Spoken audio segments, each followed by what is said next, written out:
Dear students, हमारा आज का टॉपिक है एडवर्टाइजिंग मीडिया या विज्ञापन के माध्यम।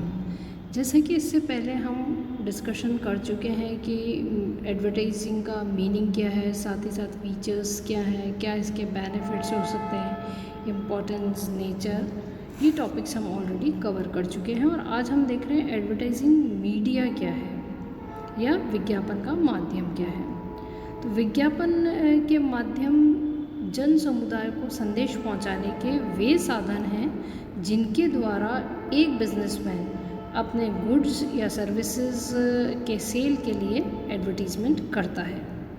तो इस तरह से एक तरह का सोर्स है जिसके द्वारा विज्ञापन का जो मैसेज है या संदेश है किसी व्यक्ति या समुदाय को इफ़ेक्ट करने के लिए या प्रभावित करने की आशा से पहुंचाया जाता है।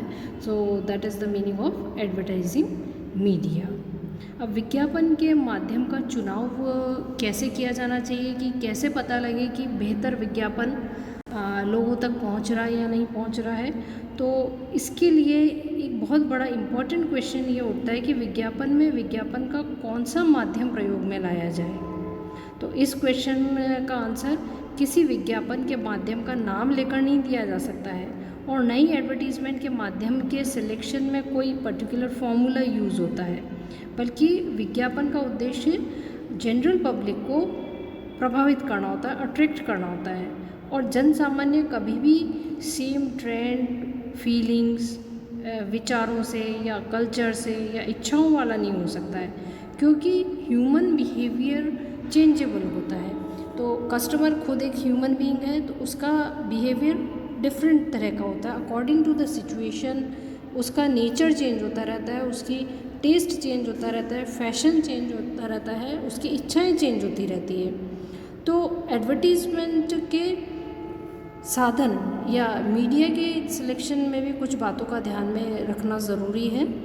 तो कौन कौन सी बातें हो सकती हैं? पहला होता है इसमें विज्ञापन के पाठक, श्रोता या दर्शक हो सकते हैं। Reader of the advertisement, listener of the advertisement और the viewer of the advertisement. तो एडवर्टीज़मेंट का मीडिया का सिलेक्शन करने के लिए सबसे पहले इस बात पर ध्यान देना चाहिए कि विज्ञापन के पाठक कौन हैं, पढ़ने वाले कौन हैं, उसको सुनने वाले कौन हैं या उसको देखने वाले कौन हैं। यदि वे उपभोक्ता ग्राहक है, कस्टमर है, कंज्यूमर बायर है, तो समाचार पत्र से रिलेटेड विज्ञापन, बाह्य विज्ञापन आदि का यूज़ करना ज़्यादा बेनिफिशियल हो सकता है। लेकिन अगर एडवर्टीज़मेंट औद्योगिक ग्राहकों में करना है तो विज्ञापन के इन माध्यमों को प्रयोग करना यूज़फुल नहीं रहेगा। तो ऐसी दशा में डाक के द्वारा, ईमेल के द्वारा, पत्र पत्रिकाओं में विज्ञापन देना ज़्यादा यूज़फुल हो सकता है। इसी तरह से अगर उपभोक्ता ग्राहक यदि इलिटरेट, अशिक्षित है, तो इसके लिए प्रेस विज्ञापन देना उपयुक्त नहीं है। ऐसी स्थिति में फिल्म विज्ञापन का प्रयोग किया जा सकता है, या कोई ऐसी मूवी दिखाई जा सके जिसमें कि एडवर्टीज़मेंट का पूरा डिस्क्रिप्शन हो या प्रोडक्ट का डिस्क्रिप्शन थ्रू एडवर्टीज़मेंट वहाँ पर दिखाया जा सके। सेकेंड आता है बाज़ार की प्रकृति।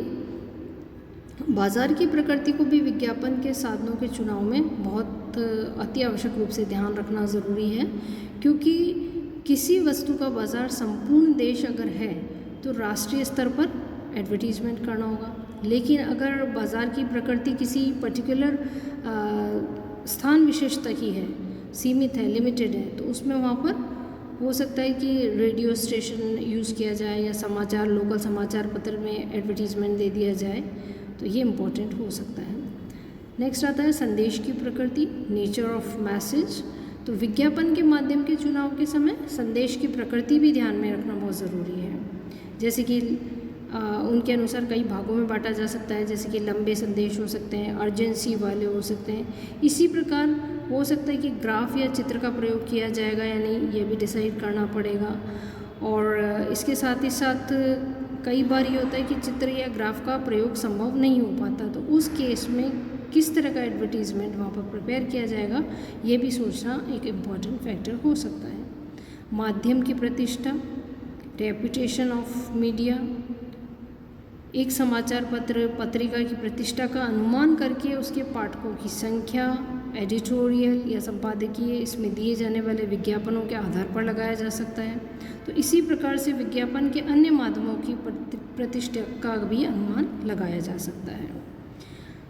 वस्तुओं की प्रकृति, वस्तुएं भी डिफरेंट टाइप्स की हो सकती हैं, जैसे कि ईटेबल आइटम्स हो सकते हैं, खाद्य सामग्री, अन्य मानवीय आवश्यकताओं से संबंधित हो सकती है, एग्रीकल्चर या कृषि से रिलेटेड, ट्रेड से रिलेटेड, व्यापारिक आवश्यकताओं से संबंधित वस्तुएं हो सकती हैं। तो इन विभिन्न प्रकार की वस्तुओं के लिए विभिन्न प्रकार के माध्यम उपलब्ध रहते हैं। तो माध्यम के चुनाव में वस्तु की प्रकृति भी एक महत्वपूर्ण तथ्य है जिसे कि ध्यान में रखना चाहिए। तो ये कुछ पॉइंट्स थे जो कि सिलेक्शन ऑफ एडवर्टीजमेंट करने के लिए ज़रूरी हैं। Rest of the points we will discuss in our next lecture.